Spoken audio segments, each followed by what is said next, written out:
के लिए। सो अगर आपके दोस्त अटेंड नहीं कर पा रहे तो वो उनको भी पता चल जाएगा। क्लास का टाइमिंग क्या है? 8:15 से आपका क्लास स्टार्ट होगा, 9:35 हमारा लास्ट पॉइंट है, ठीक है। और जिस दिन हमें छुट्टी का टाइम मिलेगा तो एक्स्ट्रा क्लास ज़रूर किए जाएंगे। जैसे मकर संक्रांति में एक क्लास होगा, याद रखना, ठीक है। कोर्सेज कंप्लीट करना है तो मकर संक्रांति में आपका क्लास हो सकता है। अगर मैं 12th को छुट्टी लेती हूँ तो मकर संक्रांति में एक मॉर्निंग में क्लास रहेगा, एक इवनिंग में क्लास रहेगा, या मॉर्निंग में ही 2 घंटे क्लास रहेंगे। मॉर्निंग बोलो, 11 बजे बोलो, जब भी फ्री रहो, बट क्लास लिया जाएगा। बिकॉज मेरा 13 को एग्ज़ाम है एक, तो इसलिए मुझे मे भी हो सकता है कि छुट्टी नीड हो, तो देखा जाएगा वो चीज़। बट अभी का जो डिस्कशन है ये लर्निंग असेसमेंट पेपर का है, जिस पेपर को हम बोलते हैं कि कुरुक्षेत्र यूनिवर्सिटी में इस बार 4 पेपर हैं। 3 पेपर जनरल, 1 पेपर ऑप्शनल है। 3 पेपर में से पहला पेपर हम लोग अभी लर्निंग असेसमेंट पेपर स्टार्ट करें, फिर नॉलेज करिकुलम स्टार्ट करेंगे, और नेक्स्ट पेपर आपका रहेगा असेसमेंट फॉर लर्निंग, हो गया ना। हाँ, एक रहेगा आपका इंक्लूसिव एजुकेशन। तो इंक्लूसिव एजुकेशन इन बच्चों का 4th सेमेस्टर में है, एनयू एंड वाईव्यू बच्चों का, ठीक है। सो उसको हम नेक्स्ट लास्ट के तरफ करेंगे। अभी जो पोर्शन मैच कर रहा है वो देखना है, तो लर्निंग असेसमेंट पेपर में चले जाओ डायरेक्ट। हम जंप करते हैं, पीस एजुकेशन आ गया, मतलब यहाँ पे ही हैं हम। चलो पहुँच गए। देखो पेपर है पूरा 100 मार्क्स का, ठीक है। 100 से थ्योरी अटेंड करना है 80, इंटरनल रह रहा है 20। 80 एंड 20 का रेशियो है। कितने यूनिट्स हैं? टोटल है 4 यूनिट, ठीक है।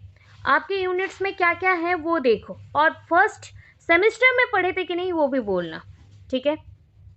अब चीज़ इतना आता है, पहला पॉइंट है concept of assessment and evaluation and their inter relationship. जब भी इंटर रिलेशनशिप शो करना रहे ना, तो आपको टेस्ट, मेजरमेंट सब लिखने पड़ेंगे। टेस्ट, मेजरमेंट, हाँ मेजरमेंट, टेस्ट, मेजरमेंट, एग्जामिनेशन, थोड़ा थोड़ा इंफॉर्मेशन देते हुए चलना पड़ेगा, बिकॉज विदाउट दिस पॉइंट आपका असेसमेंट एंड इवैल्यूएशन इनकम्प्लीट है, ठीक है। तो यहाँ पे 2 लॉन्ग क्वेश्चन है, स्टार्टिंग पार्ट में 2 लॉन्ग क्वेश्चन है। एक है असेसमेंट का लॉन्ग क्वेश्चन, एक है आपका इवैल्यूएशन का लॉन्ग क्वेश्चन। एक असेसमेंट का लॉन्ग क्वेश्चन है, एक इवैल्यूएशन का लॉन्ग क्वेश्चन है, 2 लॉन्ग क्वेश्चन है। उसके अंदर ये पॉइंट्स भी आपको लिखने हैं। उसके साथ ही सेकेंड क्वेश्चन भी कंप्लीट हो जाएगा असेसमेंट एंड इवैल्यूएशन के बेसिस पे, promotion, certification, feedback, grading, placement, ठीक है। फिर देखो वहाँ पे आपको मैंने बोला था ना कि आपका असेसमेंट और इवैल्यूएशन का क्या देता है, क्लासिफिकेशन। सो क्लासिफिकेशन का लॉन्ग क्वेश्चन वहाँ पे था, तो आपका क्वेश्चन ऐसा कुछ आ रहा है, क्या कंपैरिजन में सेम ही पढ़ना है, बट आपको कंपेयर करके लिखना है। कंपेयर करके मतलब सेम पॉइंट रहेगा, पहले आप फॉर्मेटिव लिखे, फिर आप सबमिटिव लिखोगे, फिर prognostic, diagnostic, norm reference, criterion reference, quantitative, qualitative. तो ये आपके 8 टॉपिक्स हैं। 8 टॉपिक्स हैं, देखो 8 टॉपिक हैं, 1 2 3 4 5 6 7 8, टोटल 8 टॉपिक्स हैं जो कि इंपॉर्टेंट है, ठीक है। और जिसको पूरा फॉर्मेटिव का 3 पेज, समेटिव का 3 पेज, ऐसा ऐसा रहेगा, ठीक है। और वहाँ पे आपकी introduction, meaning, definition if need, characteristics and उसके इंपॉर्टेंट चीज़ें जितने भी हैं, ठीक है, सब में लिखने पड़ेंगे। तो इस यूनिट में आपका क्वेश्चंस कितने रह गए? लॉन्ग क्वेश्चन के अकॉर्डिंग 2 लॉन्ग क्वेश्चंस हैं, 2 लॉन्ग क्वेश्चंस हैं यहाँ पे, but this portion has the largest points. तो यहाँ पे 4 के 4 पढ़ने हैं, यहाँ पे 2 लॉन्ग क्वेश्चंस करना है। टोटल यहाँ पे 6 क्वेश्चंस हैं। नेक्स्ट असेसमेंट ऑफ लर्निंग में देखो, क्या हमने blooms taxonomy and revise blooms taxonomy पढ़ा था कुरुक्षेत्र स्टूडेंट्स, पढ़े हो? Yes ma'am. Yes ma'am. Yes ma'am. देखो जो चीज़ पढ़ा है उसको फिर से पढ़ लेना, याद नहीं आ रहा है लास्ट मोमेंट में रिवीजन करेंगे, ठीक है। टाइम बचने से रिवीजन जरूर करेंगे। बट यहाँ पे 2 क्वेश्चंस हैं एक्चुअली। आपको आ सकता है डायरेक्ट क्वेश्चन कि concept of cognitive affective psychomotor domain of learning, तो ये एक लॉन्ग क्वेश्चन बन गया जो ब्लूम्स टेक्सोनॉमी है। और ब्रैकेट में इंपॉर्टेंट दे के लिखा गया है रिवाइज टेक्सोनॉमी ऑफ ऑब्जेक्टिव्स, तो नंबर 2।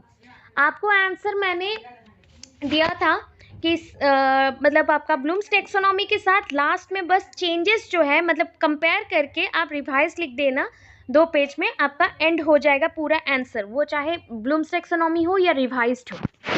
फिर आता है कंस्ट्रक्शन टेबल। देखो वहाँ पे एक पॉइंट पे था ना, ऐसे type question, objective type question, very short answer type question, short answer type question. यहाँ पे 4 शॉर्ट क्वेश्चंस हैं, 4 शॉर्ट क्वेश्चंस हैं, 4 शॉर्ट क्वेश्चंस हैं, ठीक है। उसका नाम बस चेंज कर दिया है बट 4 शॉर्ट क्वेश्चंस हैं। फिर देखो अचीवमेंट टेस्ट आ गया, अचीवमेंट टेस्ट पढ़े हो फर्स्ट ईयर में, याद रखना इसके साथ यहाँ पे ऐड करना ब्लू प्रिंट, ब्लू प्रिंट। फिर आता है डायग्नोस्टिक टेस्ट, तो ऑब्वियस मैं ऊपर आपको पढ़ाऊंगी कि प्रोग्नोस्टिक डायग्नोस्टिक, तो यहाँ पे भी आपका हो जाएगा सेकंड यूनिट के लिए प्रोग्नोस्टिक डायग्नोस्टिक पूरा।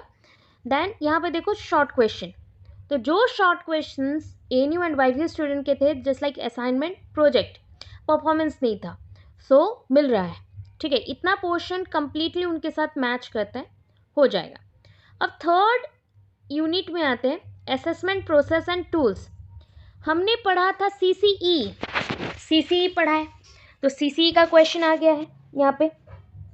CCE is important, long question है, और आपको प्रॉब्लम फेस बाय टीचर भी ऐड करना है। नेक्स्ट फिर देखो नेक्स्ट क्वेश्चन आ गया, जैसे कि वहाँ पे भी था एक जगह पे ऑब्जर्वेशन शेड्यूल कैसे बनता है, मतलब आप ऑब्जर्व जो करते हो उसको कैसे नोट डाउन करते हो, तो this is one kind of short question, ये शॉर्ट है। चेकलिस्ट एक शॉर्ट है जो दोनों का ही मैच करे, रेटिंग स्केल भी एक शॉर्ट है जो दोनों का मैच करे। एनेक्डोटल रिकॉर्ड समझ के रखना है, नॉट सो इम्पॉर्टेंट, ना ही कुरुक्षेत्र के लिए ना ही एएनयू वाईवीयू के लिए, तो इसको थोड़ा सा शॉर्ट में ही पढ़ के जाना, ठीक है। नेक्स्ट देखो असेसमेंट ग्रुप प्रोसेस है जिसको हम बोलते हैं ग्रुप डायनामिक्स। एक ग्रुप डायनामिक्स एक लॉन्ग क्वेश्चन है, ग्रुप डायनामिक्स आपका एक लॉन्ग क्वेश्चन है, 1 LQ यहाँ पे लिख दिया। फिर उसके बाद सोशियोमेट्रिक टेक्निक बहुत सारे हैं, जस्ट लाइक क्राइटेरिया क्या क्या आएंगे, cooperative learning, collaborative learning, already first year learning and teaching paper में आपने पढ़ा हुआ है कोऑपरेटिव एंड कोलैबोरेटिव। ये दोनों अगर आ गए तो लॉन्ग बन जाएगा, अगर सेपरेट आए तो शॉर्ट क्वेश्चंस हैं। नेक्स्ट देखो जो कुरुक्षेत्र का भी है एएनयू का भी, पोर्टफोलियो एंड उसके साथ रूब्रिक्स भी, मतलब यहाँ पे 2 क्वेश्चंस हैं, 2 इंपॉर्टेंट क्वेश्चन है। पोर्टफोलियो लॉन्ग है, रूब्रिक आपका छोटा है, शॉर्ट क्वेश्चंस हैं, लिख के रखिए। Next last unit construction, interpretation and reporting of students performance, बच्चों के परफॉर्मेंस के अकॉर्डिंग। तो अब एएनयू बच्चों का था जैसे कि मेजर्स ऑफ सेंट्रल टेंडेंसी एक long question, measures of variability और एक लॉन्ग क्वेश्चन, परसेंटेज एक शॉर्ट क्वेश्चन है, एसक्यू है, these are long question, percentage आपका शॉर्ट क्वेश्चन है और सारे आते हैं इंपॉर्टेंट 1 है। फिर देखो ग्राफिकल रिप्रेजेंटेशन, ये भी आपका मैच करे एएनयू के साथ, this is a short question, graphical representation. Grading versus मतलब आपका मार्किंग, ये भी इंपॉर्टेंट है और इसको यहाँ पे grading meaning types and uses में दिया है। परसेंटाइल बहुत रेयर आता है, मतलब लॉन्ग भी है ये, शॉर्ट भी बोला जा रहा है ग्रेडिंग को, एंड परसेंटाइल शॉर्ट क्वेश्चन है। देखो फीडबैक वाला एक क्वेश्चन पढ़ा था स्टेक होल्डर्स वाला, तो स्टेक होल्डर्स एक लॉन्ग क्वेश्चन भी है, शॉर्ट भी आ सकता है, उसे छोड़ के लॉन्ग शॉर्ट बोथ है, याद रखो लॉन्ग शॉर्ट बोथ है। अब आता है जैसे कि पोर्टफोलियो तो है, प्रोफाइल एएनयू का भी आपका भी, क्यूमुलेटिव रिकॉर्ड दोनों का है, प्रोग्रेस रिपोर्ट दोनों का है। सो ऑलमोस्ट 80 to 90% सिलेबस इस पोर्शन का मैच कर रहा है एएनयू एंड वाईवीयू स्टूडेंट के साथ, तो उतना पोर्शन पहले कंप्लीट करते हैं सबका एट ए टाइम, ठीक है। इतने ही क्वेश्चंस हैं, उसको ही प्रिपेयर करना है। मैंने जो जो इम्पोर्टेंट नहीं था बीच बीच में काट दिया है, ऑलरेडी छोटा कर दिया, तो उतना आप चीज़ों को उतना डरिए। और जब हम पढ़ेंगे जो चीज़ें आपको बहुत ज़्यादा मुश्किल लगे उसको आप 1-2 क्वेश्चन को स्किप मार सकते हो, क्योंकि ये 40 मार्क्स वाला पेपर है, ठीक है, सॉरी 80 मार्क्स वाला पेपर है। सो हमें थोड़ा ज़्यादा फोकस करना पड़ेगा और जो इम्पोर्टेंट नहीं है उसको स्किप करने से चलेगा। 40 मार्क्स वाले पेपर में क्या होता है ना कि शॉर्ट क्वेश्चन कहाँ से आए पता नहीं चलता ज़्यादा, तो इसलिए ज़्यादा प्रिपेयर होना पड़ता है। इतना ही, दैट्स इट।